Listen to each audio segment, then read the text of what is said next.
धाम पावन है, भोला के धाम पावन है। मोरे भोला के दरबार सजे है, महीना सावन है। मोर भोला के दरबार सजे है, महीना सावन है। भोला के धाम पावन है, भोला के धाम पावन है।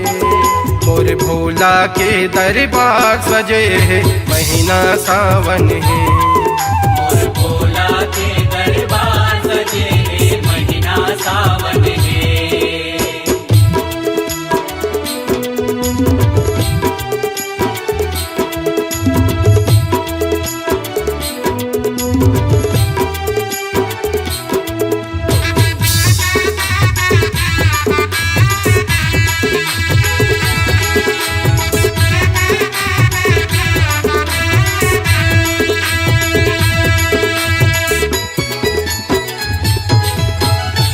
घड़दानी शिवो विनाशी, तीनों तिलक माँ पूजाए आए, तीनों तिलक माँ पूजाए। तीनों तिलक माँ पूजाए ओ बाबा, तीनों तिलक माँ पूजाए आए, तीनों तिलक माँ पूजाए। जटा में गंगा माथे मचंदा, अंगे भभूति लगाए आए, अंगे भभूति लगाए।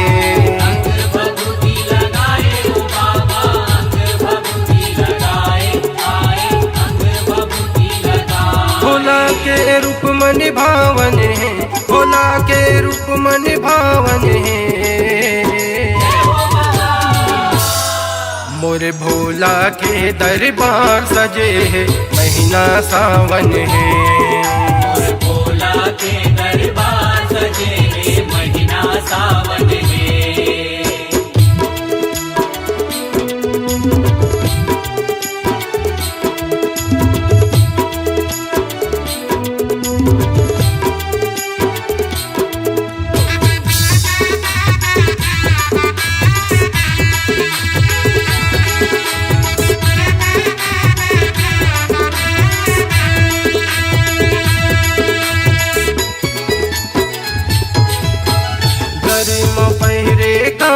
डोमी कने की शोभा बढ़ाए आए, कने की शोभा बढ़ाए। कने की शोभा बढ़ाए ओ बाबा, कने की शोभा बढ़ाए आए, कने की शोभा बढ़ाए।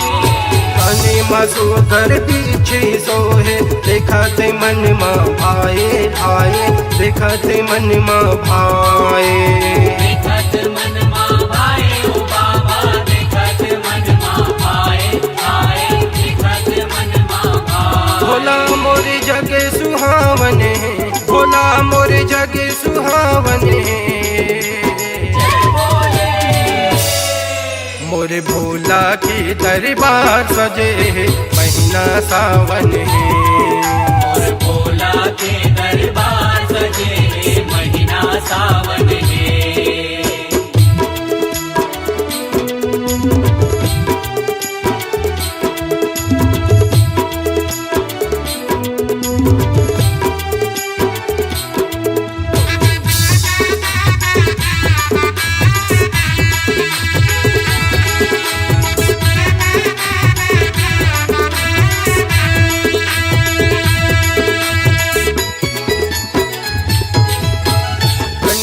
बांधे बघवा छाला, हाथे में डमरू बजाए आए, हाथे में डमरू बजाए। हाथ में डमरू बजाए ओ बाबा, हाथ में डमरू बजाए आए, हाथ में डमरू बजाए। त्रिशूलधारी शिव भोला के प्रेम ल सबोह पाए आए, प्रेम ल सबोह पाए।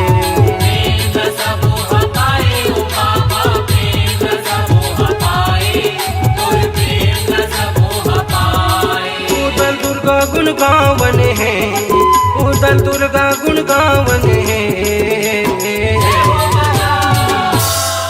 मोर भोला के दरबार सजे है, महीना सावन है। मोर भोला के दरबार सजे है, महीना सावन है। भोला के धाम पावन है, भोला के धाम पावन है। मोर भोला के दरबार सजे है, महीना सावन है। मोर भोला के दरबार सजे है, महीना सावन है। मोर भोला के दरबार सजे है, महीना सावन है। मोर भोला के दरबार सजे है, महीना सावन है। महीना सावन है।